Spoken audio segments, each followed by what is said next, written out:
তারা যদি বাংলাদেশ রাষ্ট্রের কথা চিন্তা না করে শুধু নিজেদের সুবিধার কথা চিন্তা করে কোনো একটি বাঁধ ইচ্ছা মতো খুলে দেয়, তাহলে আমরা বলবো যে এই কার্যক্রমটি বা তার এই কাজটি পরবর্তীতে বাংলাদেশের সাথে তাদের সম্পর্ক কেমন হবে সেটি নির্ধারণ করবে। বাংলাদেশের অন্তর্বর্তীকালীন সরকারের সাথে কথা হয়, সেটির একটি লিমিট নির্ধারণ হয় এবং আমরা যেন সেটির পূর্ব প্রস্তুতি নেওয়ার উপযুক্ত সময় পাই। মানসিকভাবে প্রস্তুতি নেওয়ার জন্য বাংলাদেশের সামর্থ্যবান কিংবা অন্তর্বর্তীকালীন সরকার সহ বিদেশি যারা সংগঠন রয়েছেন তাদেরকে এটুকু অনুরোধ করতে চাই, পানি নেমে যাওয়ার পরে যেই চ্যালেঞ্জটা আসছে এটা সবচেয়ে বড় চ্যালেঞ্জ। আমরা তো দেখছি শত কোটি টাকার বা হাজার কোটি টাকার মালিক অনেক ব্যক্তি বাংলাদেশে আছেন, আসলে এই 16 বছরে তারা তৈরি হয়েছেন। তো তাদের আমাদের জায়গা থেকে আমরা রেসপেক্টফুলি প্রথমে আহ্বান জানাচ্ছি, এই টাকা কিভাবে হয়েছে এটা আমরা প্রশ্ন করতে চাই না আপাতত, এটা নিয়ে আমরা একসময় কথা বলবো। আমরা যারা যেই টিম 2-3 জন এখান থেকে যায় তাদের কিন্তু প্রত্যেকটা জায়গা চিনে চিনে দেওয়া সম্ভব নয়। এই টিএসসি বা ঢাকা বিশ্ববিদ্যালয় থেকে একদিনে এভারেজে 20টা বা 25টা ট্রাক যদি যায়, এটা দিয়ে পুরোটা কমপ্লিট করা পসিবল না। এটার যেন সমবন্টনটা হয় এটা আপনাদের ওই এলাকার ওই জায়গা থেকে নিশ্চিত করতে হবে। কথাটা হচ্ছে এই যে ফারাক্কাবাদ শহর শুরু করে বাংলাদেশের যে প্রধানত 3টা দিক থেকে ভারত বা তৎসংলগ্ন যে রাষ্ট্রগুলো রয়েছে সেগুলো থেকে নদীপথের মাধ্যমে যে পানিগুলো আসে, আমাদের প্রথম কথা হচ্ছে যে এই যে কাজগুলো এগুলো অবভিয়াসলি একটি পলিসির মাধ্যমে, একটি প্রোটোকলের মাধ্যমে হওয়া উচিত, একটি নিয়ম নীতির মাধ্যমে হওয়া উচিত। এখন পার্শ্ববর্তী যে আমাদের দেশগুলো রয়েছে যাদের সাথে আমরা সরাসরি কানেক্টেড, তারা যদি বাংলাদেশ রাষ্ট্রের কথা চিন্তা না করে শুধু নিজেদের সুবিধার কথা চিন্তা করে কোনো একটি বাঁধ ইচ্ছা মতো খুলে দেয়, তাহলে আমরা বলবো যে এই কার্যক্রমটি বা তার এই কাজটি পরবর্তীতে বাংলাদেশের সাথে তাদের সম্পর্ক কেমন হবে সেটি নির্ধারণ করবে। আমাদের জায়গা থেকে স্পষ্ট বার্তা, এরকম কোনো কিছু হওয়ার পূর্ব থেকেই যেন বাংলাদেশের অন্তর্বর্তীকালীন সরকারের সাথে কথা হয়, সেটির একটি লিমিট নির্ধারণ হয় এবং আমরা যেন সেটির পূর্ব প্রস্তুতি নেওয়ার উপযুক্ত সময় পাই। আমরা কখনো এটি বলবো না অবিবেচকের মতো যে আপনার ওইদিকে পানিতে ভেসে যাক তারপর আটকে রাখতে হবে, কিন্তু এটা যেন নিয়ম মাফিক, একটি প্রোটোকল মাফিক, একটি পরিবার মতো হয়, সেটি আমাদের জায়গা থেকে স্পষ্ট চাওয়া। এবং অবশ্যই পূর্বে থেকে এই বিষয়ে আলোচনা থাকতে হবে এবং ওই অনুযায়ী যেন আমরা আমাদের কর্মপদ্ধতি নির্ধারণ করতে পারি সেই সময়টুকু থাকতে হবে। তা না করে কেউ যদি এরকম কিছু করে, স্পষ্ট আমাদের কথা, এটি আমাদের আন্তঃরাষ্ট্রের যে সম্পর্ক সেটি নির্ধারণ করবে। আর আমাদের জায়গা থেকে যদি বলি, আমরা অলরেডি একটি টিম ফর্ম করছি, যেই টিমটি অন্যান্য যদি কোনো এরিয়া এফেক্টেড হয় ওই এরিয়া যেন এখনকার অভিজ্ঞতা থেকে কাজে লাগিয়ে সামনে এর চেয়ে ভালোভাবে শৃঙ্খলভাবে যেন আমরা পরে কাজগুলো করতে পারি। আমাদের আসলে ত্রাণের প্রয়োজন, অর্থের প্রয়োজন। ত্রাণটা আপনারা যদি নিজেরা কিনে পাঠাতে পারেন সেটা আমাদের জন্য আরও সহজ হয়, কারণ আপনারা যখন অর্থ দিয়ে যান সেই অর্থ নিয়ে আমাদের আরেকটা দিনকে বাজারে যেতে হয়, আবার সেখান থেকে আনতে হয়। এখানে আসলে অনেকগুলো সেক্টর কাজ করতে হয় এই জায়গাটুকুতে, এবং আমরা যারা, শুধু আমরা না, আপনারা হয়তো এই জিনিসগুলো ওই অঞ্চলটুকুতে প্রথম ফেস করছেন, সেই জায়গায় এটি করা আমাদের জন্য আসলেই কিন্তু চ্যালেঞ্জ। তারপর আমরা আমাদের জায়গা থেকে চেষ্টা করছি। এই জন্য যারা আসলে সহযোগিতা করতে চান আমাদের এখানে এসে, আমরা অনুরোধ করবো ত্রাণ দিয়ে।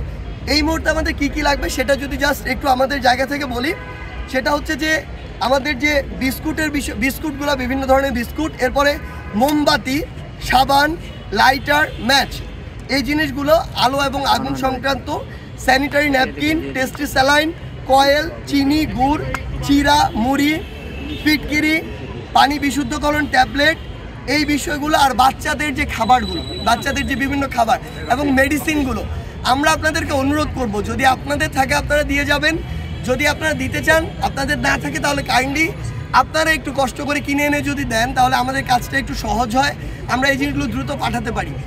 আর আরেকটি জিনিস আপনাদের উদ্দেশ্যে বলতে চাই, সেটি হচ্ছে যে এই যে বিভিন্ন জায়গায় উপজেলা প্রশাসন থেকে ইউনিয়নের বিভিন্ন জায়গায় আমরা আমাদের জায়গা থেকে বলি, ওই রুট লেভেলে আমরা যারা যেই টিম 2-3 জন এখান থেকে যায় তাদের কিন্তু প্রত্যেকটা জায়গা চিনে চিনে দেওয়া সম্ভব নয়। প্রত্যেকটা মানুষ আসলে এলাকার প্রতি কিছুটা বায়াসড। এই জায়গায় আমাদের অনুরোধ থাকবে আমাদের এই প্ল্যাটফর্মের পক্ষ থেকে, বৈষম্য বিরোধী ছাত্র আন্দোলনের পক্ষ থেকে, যে যেই এলাকাতেই খাবার যাক না কেন এটার যেন সমবন্টনটা হয়, এটা আপনাদের ওই এলাকার ওই জায়গা থেকে নিশ্চিত করতে হবে। আমাদের ধরে ধরে করা সম্ভব না। এইটুকু নৈতিকতা কিংবা এইটুকু আপনার ব্যক্তিগত দায়িত্ববোধের জায়গাটি থাকতে হবে যে এলাকায় যখন যায়, হোক উপজেলা প্রশাসনের মাধ্যমে, হোক ট্রাকের মাধ্যমে, একটি পাড়ায় গিয়েছে মানে ওইখানে খালি করে দিতে হবে, ব্যাপারটা যেন এমন না হয়, এইটুকু দায়িত্ব নিতে হবে। এবং সবচেয়ে ইম্পর্টেন্ট, একটি বা দুইটি প্ল্যাটফর্ম দিয়ে আসলে এখান থেকে ওভারকাম করা খুবই টাফ।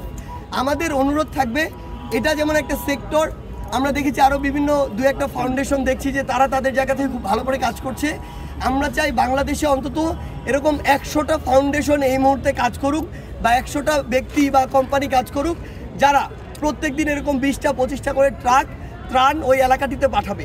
আরেকটা অনুরোধ করতে চাই, মানসিকভাবে প্রস্তুতি নেওয়ার জন্য বাংলাদেশের সামর্থ্যবান কিংবা অন্তর্বর্তীকালীন সরকার সহ বিদেশি যারা সংগঠন রয়েছেন তাদেরকে এটুকু অনুরোধ করতে চাই, পানি নেমে যাওয়ার পরে যেই চ্যালেঞ্জটা আসছে এটা সবচেয়ে বড় চ্যালেঞ্জ। এর হচ্ছে আপনারা দেখছেন যে 23 তারিখ থেকে আমাদের যে ট্রাকের মাধ্যমে ত্রাণ বাংলাদেশের বন্যা কবলিত যে জেলাগুলো সেই জেলাগুলোতে পাঠানোর যে কার্যক্রম সেটি চলছে। আসলে আমি যদি ধরেও নিই, আসলে আমাদের বিভিন্ন জায়গা থেকে প্রশ্ন আসছে বা চাহিদা আসছে যে আমাদের এই গ্রামে যাচ্ছে না, এই গ্রামের এই অংশে যাচ্ছে না, কিংবা এই ইউনিয়নে এখনও যায়নি।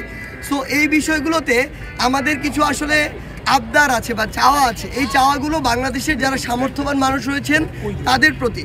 তার পূর্বে আপনাদেরকে যদি একটা স্ট্যাটিস্টিক্স বলি, আমি দেখলাম যে 4টি জেলা বন্যা কবলিত, মূল যদি 4টি প্রধান জেলা ধরি তাহলে হচ্ছে ফেনী, কুমিল্লা, লক্ষ্মীপুর, নোয়াখালী। এই 4টি জেলায় গ্রাম রয়েছে প্রায় 6300। এখন 6300 গ্রামের মধ্যে আমি যদি একটা গ্রামে একটা ট্রাকে আমি ধরছি অ্যারাউন্ড 700 থেকে 1000 খাবার যায়।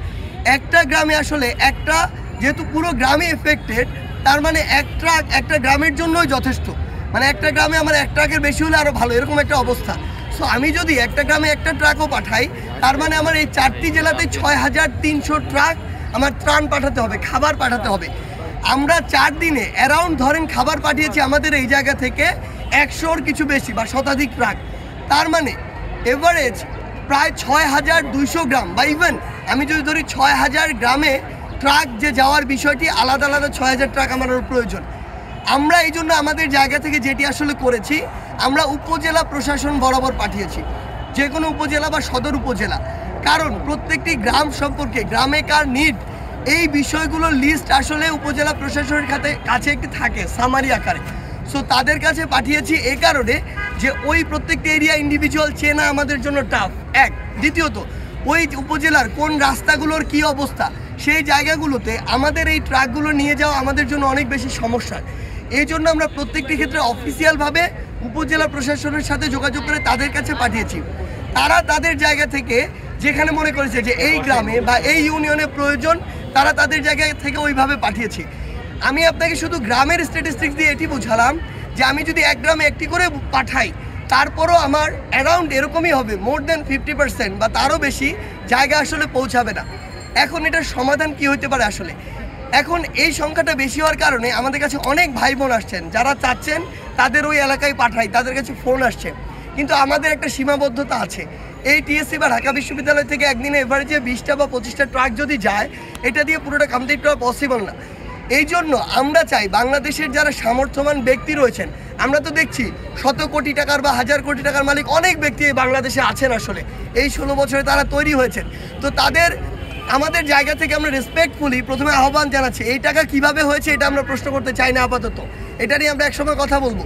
কিন্তু আপাতত তাদেরকে রেসপেক্টফুল জায়গা থেকে একটা কথা বলি, আপনাদের জায়গা থেকে ব্যক্তিগত উদ্যোগ নিয়ে আসলে গ্রাম ধরে ধরে